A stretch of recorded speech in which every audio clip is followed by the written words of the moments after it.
Welcome, everybody, to another great episode of the Alford Sports Talk Show. I'm Alan, and today we have some outstanding guests for you. We have none other than authors Chuck Gallagher and Bruce Wolk, the authors of Monday Morning Ethics, joining us here on the Alford Sports Talk Show. Yep, that's right. We got Chuck and Bruce, 2 for 1, joining us on the Alford Sports Talk Show. We're going to talk about Monday Morning Ethics and a lot more on this wonderful episode of the Alford Sports Talk Show. I'm going to bring Bruce and Chuck on in just a moment. But before we do that, let me go ahead and thank our outstanding sponsor. Let's thank Chef G's Florida Barbecue Sauce. So delicious and addicting, you may need a support group. Feel free to visit my great friend Chef G's right here in beautiful Tampa, Florida at 301 South 22nd Street, Tampa, Florida. And if you can't come down to Tampa, that's all right. You can feel free to visit Chef G's right here at flbbqsauce.com. Again, it's flbbqsauce.com. Don't forget that sauce.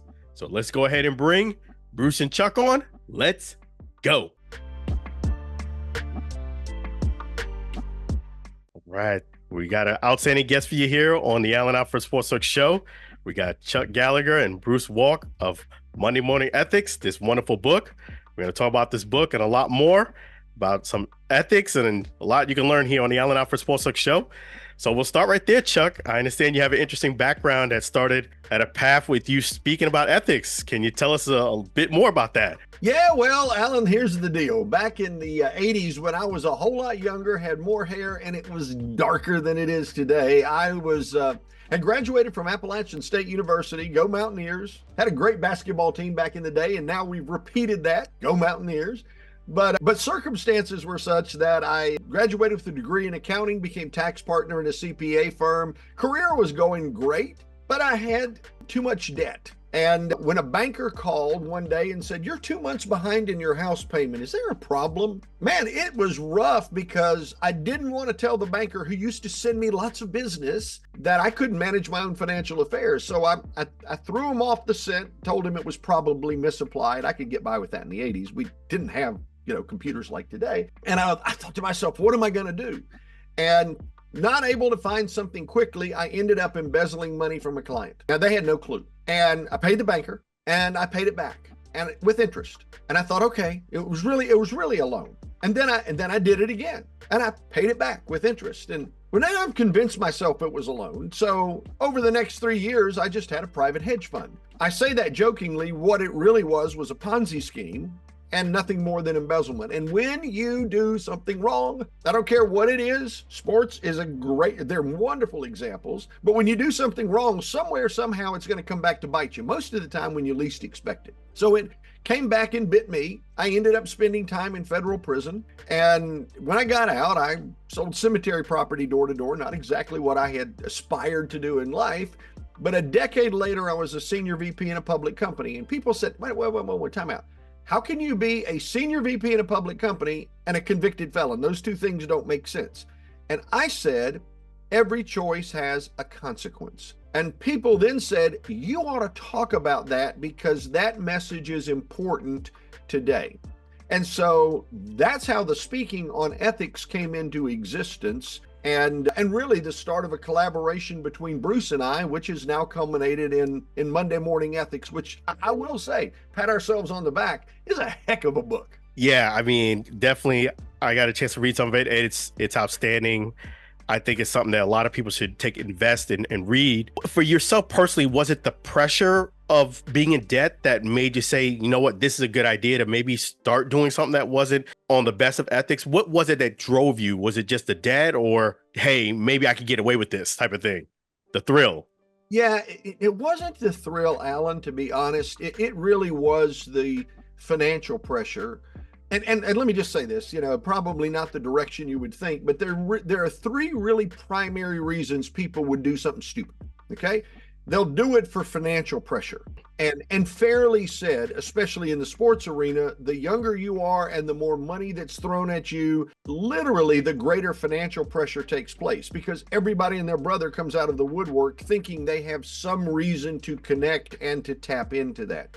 But it's financial, it's relationship pressure, or it would be health. And more times than not, it'll end up being relationship pressure or financial pressure that gets you to thinking, I probably can get by with this. Yeah, I mean, definitely that can definitely drive people to do things that they probably never thought they ever would. And that brings me to my question for you, Bruce, is what made you decide to get involved with Chuck? As you mentioned his background, having, not the most stellar background, what made you decide to partner up with him? Well, I would say that of really anybody that I know in the writing communications business, I really value people that are ethical. And Chuck made a mistake a long time ago. I believe in second chances, as does Chuck. And we started to collaborate on things. And I like his code of ethics. And we can all learn from our mistakes. I have plenty of them, and I've made plenty of them. And then both Chuck and I love sports, love athletics. And as we collaborated together, we thought, well, what a great idea to teach choices and consequences to athletes and coaches and programs. And that's how we got started with this whole thing. Yeah, it's really fascinating because you're right. In sports, there is a lot of pressure from a lot of different places from both the coaches and you mentioned athletes. What can you say to those coaches and athletes that are in that position that they might think about doing something unethical to get that edge that they probably should think about first before they do it? Chuck, what do you want to take this, Chuck? Yeah, Alan, I would say there's two parts to this. Number one, I want to be really candid and honest. There's no reason not to be.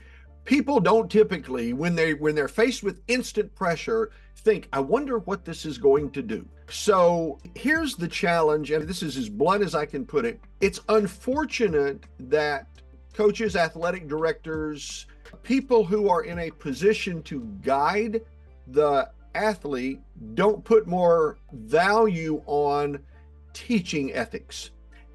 Everybody thinks they're ethical till they're not.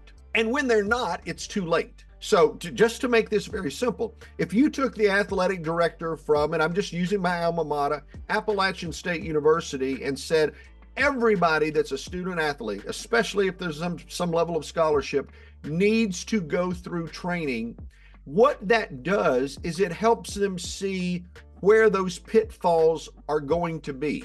Because most of the time, and I fell into the same category, mid to late 20s, I had no earthly idea that on one day I would get a call that instantly I would make the wrong, stupid choice that I did. So if I can be trained to at least recognize that's a problem, then there is a chance I'll think about my response. It's kind of like, I'm going to use this really quickly, but it's kind of like Waze on your phone. If you're using that to get from point A to point B, when it says police reported ahead, what do? Slow down. Exactly. Yep.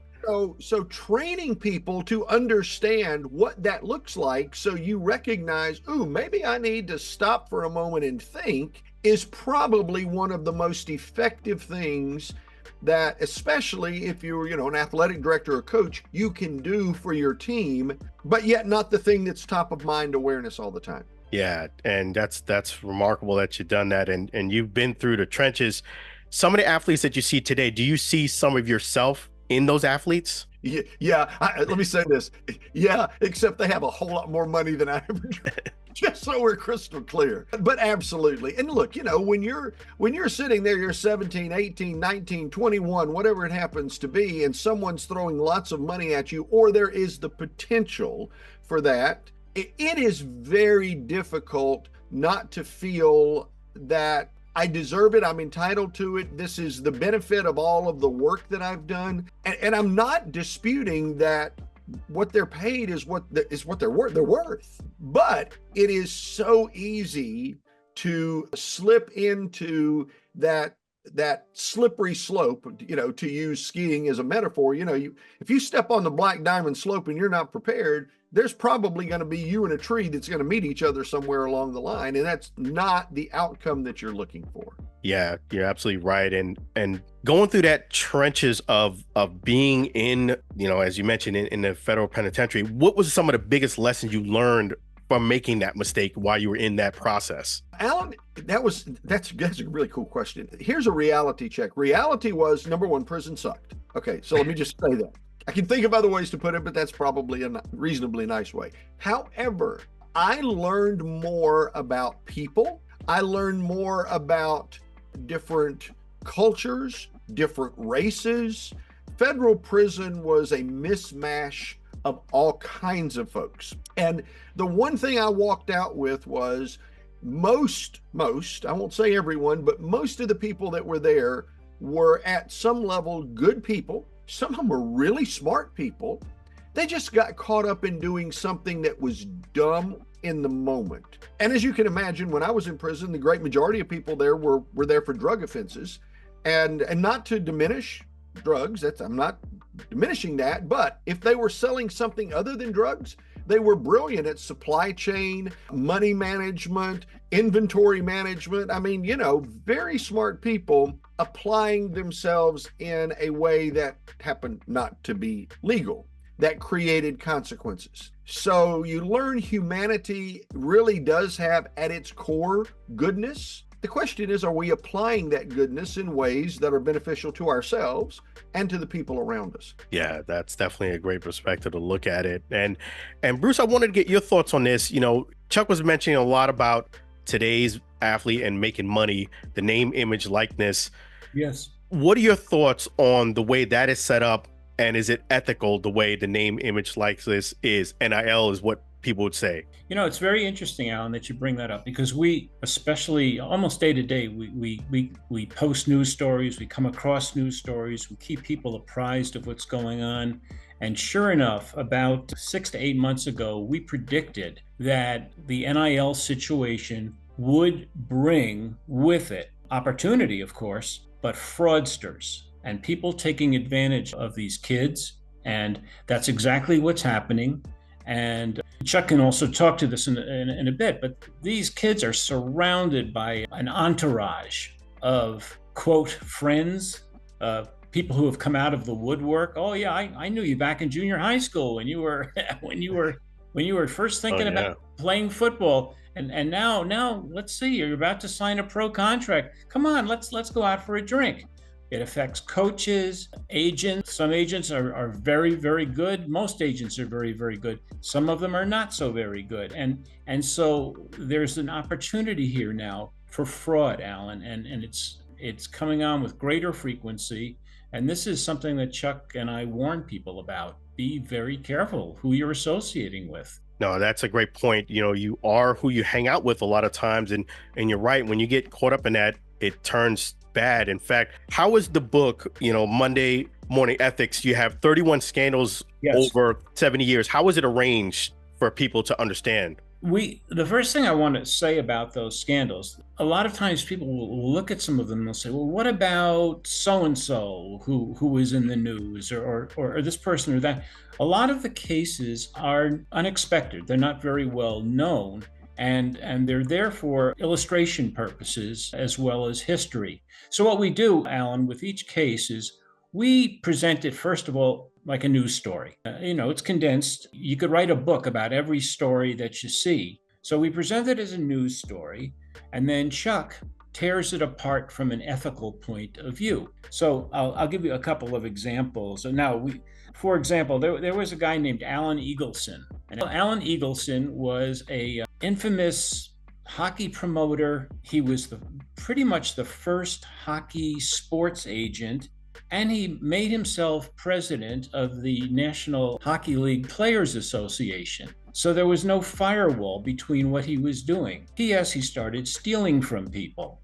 The great Bobby Orr, who is legendary, could have retired a very wealthy man and a team owner, but Alan Eagleson took his money. And there was a tragic case where a player was severely injured in the rink, and he needed medical treatment. And as it turns out, that Alan Eagleson, representing the Players Association, never bothered to pay his insurance, so he had no coverage. And that's one. There's the infamous, one of my favorite, not infamous, is the Pittsburgh Pirates cocaine scandal, where the team mascot was actually distributing drugs to players. Those kinds of things. Now we do have famous cases, speaking about drugs, A-Rod and the biogenesis case. But we chose cases, for example, that the Alan Eagleson, about the showing that the business of sports, is ripe for unethical behavior. And so this is where, in a lot of cases, business and sports intersect. So it's kind of an interesting thing. Yeah, that's a great point there. And in fact, there are some really fascinating cases. Pete Rose, that's a person who got caught up, and I'll get your take on that, Chuck. What are your thoughts on Pete Rose as far as what happened, and do you think he'll make it to the Hall of Fame? Well, my guess is he won't make it to the Hall of Fame. Okay, now nobody's going to sit back and argue that he was not an amazing ball player. Okay, I'd be an idiot to say that anything other than an amazing ball player. But here's the thing. And remember, I said early on, every choice has a consequence. When you are in a time and place where you are obviously choosing to do something, in his case, let's be candid, if you have a gambling addiction, that's a financial issue. It might arguably by some be a health issue, not like cancer, but psychological health issue. But if you have that and you know what you're doing is wrong and you do what's wrong, eventually you're going to be caught for that. And here's the challenge. I believe, be interested if Bruce has a different perspective, but I believe if Pete Rose initially had said, look, I have a problem and here's what I did, and I am sorry and remorseful for it. And I will be open about what happened and try to help other people not do the same thing. Had that been the early stage outcome, I think we'd have a different issue. It's not a whole lot different, by the way, than in my case. When the house of cards fell, I had to admit I was a liar and a thief. And then it was like, just let's be transparent. It's like, take the clothes off. Here's the deal. I am what I am. And maybe I can find some way to redemptively do something to help other people. Had Pete done that, I think we'd have had a different outcome. But not doing that, therefore, meant you deny, I know. And eventually the truth comes out. It's like, okay, so you've lied about it. You've hidden it. Eventually the truth comes out. That's the thing that there's this firewall that says, nah, you can't be in the Hall of Fame because there doesn't seem to be the remorse and redemption and willingness to help others. So I don't think it's going to happen. Yeah, I mean, you're probably right about that, unfortunately for Pete. And, I'd like to get your take on it too, Bruce. What are your thoughts on Pete Rose ever making it, if you think he will make it? I think he's going to have, if it might happen, it might be 20 years from now. It all comes down to reputation management. And that's what Chuck talks about a lot. And that's at the heart of ethics. There are some athletes who climbed back. I mentioned A-Rod a little while ago. He finally had to come clean about his drug use. There are some tragic cases where at least the reputation started to be repaired after a huge mistake was made. Unfortunately, we talk about the Ray Rice case in the elevator with hitting his then fiancée. It was tragic. The good thing about it, if there's any good that can come out of bad, it's the fact that he now speaks on domestic abuse, and he probably will never see a football field again, but at least his reputation has been repaired because he's been honest and he's been open. And sometimes that's the best somebody can do, but at least they come out of it on the other end and people say, well, I respect the fact that he admitted that he made a mistake and he's gone on from there. Some people have never recovered from that. Some from making bad choices. And that's what Chuck and I are trying to do. And Chuck, when he speaks to people, trying to tell them, look, don't go down these roads. It's bad. And once you ruin your reputation, once that reputation is tarnished, no matter who the athlete is, it's going to be over. Yeah, that is right. That is so true, that once your reputation, and you brought up Alex. I was reading that part about Alex Rodriguez, and it was very interesting. I wanted to get both of your takes on, does Alex Rodriguez still have a chance, because he's still on the ballot to make it to the Hall of Fame at this point? In my opinion, I think he might have a shot. But I'm not on the committee. Me either. I'm not on the committee. There's no doubt about his greatness. He wasn't betting on his team to lose. He was betting on him. It's what Chuck addressed earlier. Chuck was talking about why the pressures. Why does somebody commit fraud? I think for a lot of professional athletes, there's always this pressure. I got to perform. I got to be better. I got to be better. I got to get stronger. And as we mentioned, people were shocked by the transformation that he made. And he was always a great athlete. He was always tremendous. But all of a sudden, one season, he shows up and he looks like a linebacker. How did that happen? What? It doesn't happen naturally, And I don't know. I to answer your question, I wish him well, but I don't know. So the one thing that you do find, and this is going to be interesting for all of us, and Alan, as you can tell by looking at the two of us, you're probably going to be around a bit longer than we are, just saying. But when, if all of us had gone back 20 years and said sports betting would be natural, we would have all said, no, that's not the case. And now it's like, okay, no, it's obviously a thing and a big thing and a condoned thing. So there is the chance that over time, over the next 20 years, just the cultural norm and attitude about it may change. And as a result of that, you find people that would maybe admitted into the Hall of Fame because the attitude toward what took place so many years ago has changed in society. So that's a possibility. Yeah, that is. And when someone does get a chance to read the book, will they walk away with the feeling that, these scandals are guys or girls who did something, got caught, and some were remorseful, some weren't? Do you think they're going to walk away saying this is a good deterrent for me not to go down that path?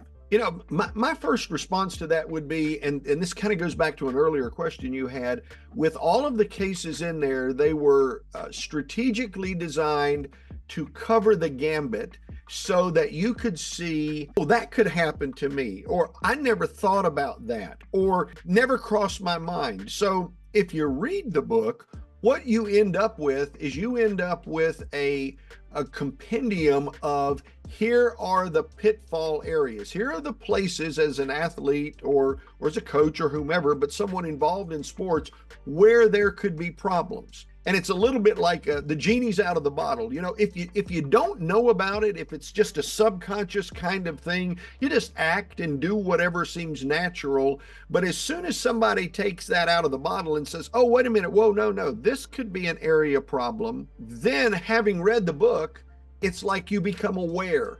And I think Bruce and I would both agree that if we can raise awareness such that a sports organization or an athlete recognizes, here's a problem, I need to be aware and vigilant, then our book is a success. Yeah, I mean, it definitely, the awareness is a big thing. And Chuck, I could feel the passion that you have of helping, athletes and coaches and people who aspire to make it, but do it ethically. Where does that passion come from? Well, I jokingly say everybody thinks they're ethical till they're not. Most of the time for us as human beings, when you go through an experience that may be less than pleasant, like if you had a divorce, you might on round number 2 think, I need to look in the mirror and ask myself, how can I be a better husband, or how can I be a better wife? Well, in my case, it's like I never aspired in high school or college to be most likely to go to federal prison. Never,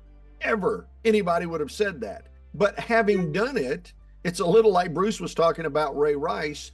I can't change the choice in the past, but I can say maybe the voice that I have will be beneficial to someone else. And, we're all going to leave this planet at some point in time. And I'd like to think that my time on this earth has value beyond just waking up every day and doing a job. So I am thrilled that Bruce and I connected, because he's the genius behind the stories.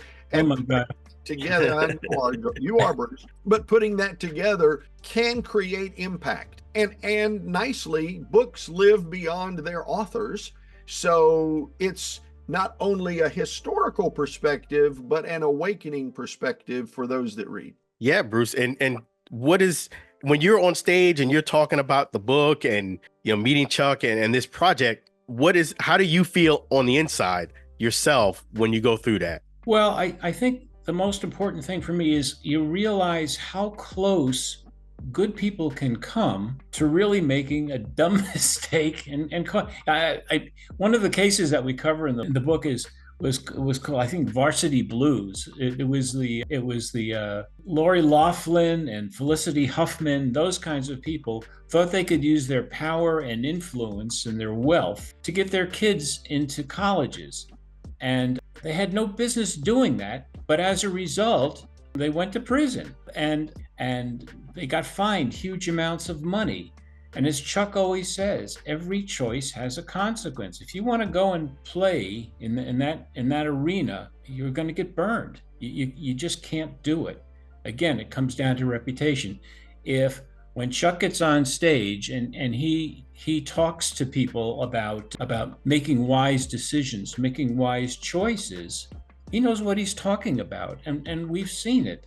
Gosh, there are athletes who didn't even make it into the book, very fine athletes who got scholarship money, who decided I'm going to trust this relative of mine who said that they're a genius in financial business, and they lost all their money. And we teach ethical behavior, and this is the importance of teaching ethical behavior to people and reinforcing and enforcing that they do the right thing. Yeah, that is definitely something that I really am so proud to have you guys both on for the Monday Morning Ethics, because people need to get this book and they need to consume it and really learn from other people's mistakes. So where can listeners go buy Monday Morning Ethics, and what are some of the discounts they can get by getting the book and having you come out and speak to them? Well, okay, great question. So the easy answer is twofold. One, you can go to Amazon.com and pick up a copy of Monday Morning Ethics, or we're published through our publisher, Leadership Books. So if you go to leadershipbooks.com, you can pick up a copy there as well. And one of the things that we like to do when an organization engages us to come out and to actually talk to the group and share some of the stories and the insights that come from it is try to make sure that we're able to provide copies of the books to the people who are going to be there. So obviously we do that for a substantially discounted rate because we want people to have the copy in their hands. By the way, Bruce, I have to say, I'm sitting here listening and you were talking about Varsity Blues and, trying to get people, into colleges. If you took all the money they spent on lawyers and everything that took place, all you would have had to do is name a dorm or something and their kids would have gotten into school. They didn't have to be photoshopped into a crew team to be able to make it. So, there are legitimate ways to do things. It's unfortunate when people choose illegitimate ways to try to get an outcome. You're absolutely right.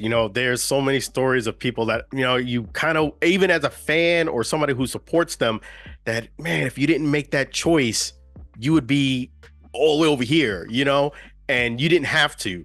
So that's what I love about this book. And how can people, nowadays they also love social media. How can people follow you on social media too? The best ways? Well, typically you're going to find us on LinkedIn I'm going to call it the business and sports community, as well as Instagram and TikTok and so forth. One of the things that we're doing, which is a lot of fun now that the book is out, is we're creating videos to have we'll call it the mini version of each of the stories. So that will appear on YouTube. It'll appear on our LinkedIn feed, Instagram, and then of course, TikTok shorts, Facebook Reels, etc., having some of the others, because the stories are fascinating.